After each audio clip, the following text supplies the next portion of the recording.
ఇక్కడ వాక్యాలు ఇచ్చిండు కొన్ని మీకు. ఆ వాక్యాలలో పదం బదులు ఏం పెట్టిండు? బొమ్మ పెట్టిండు. ఇదేంది?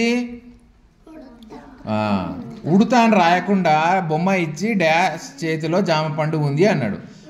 ఆ ఉడత ప్లేస్లో మనం తెలుగులో మంచిగా ఉడతా అని రాయాలి. ఉడత చేతిలో జామ పండు ఉంది. అట్లనే ఇక్కడ చెప్పండి, చదవండి. సీత. ఇదేంది? జడ.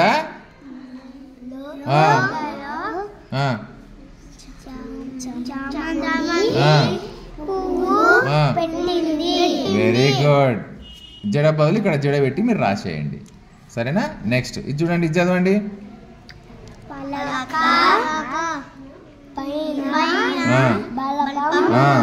Very good. బలపం అక్కడ బొమ్మ బదులు, ఈ బొమ్మ బదులు నేను పదం ఇక్కడ పెట్టేసిన.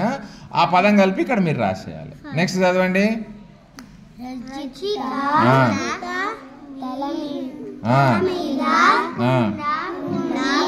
ఇగో రజిత తల మీద కుండ ఉంది. నెక్స్ట్ ఇది చదవండి. Very good. రాముని మెడలో ఇది దండ కదా, ఇక దండ ఉంది. ఇప్పుడు కలిపి రాద్దాం, మీరే రాయాలి. సరేనా? ఇప్పుడు ఇక్కడ పదాలు ఉన్నాయి కదా నాన్న, ఈ పదాలు ఈ బొమ్మల దగ్గర జతపరచాలి మీరు. సరేనా? దీక్షిత ఇది పెట్టినా నన్ను చదువు ఏందో. Very good. విజయ్ ఎక్కడుంది? Very good. వైభవ్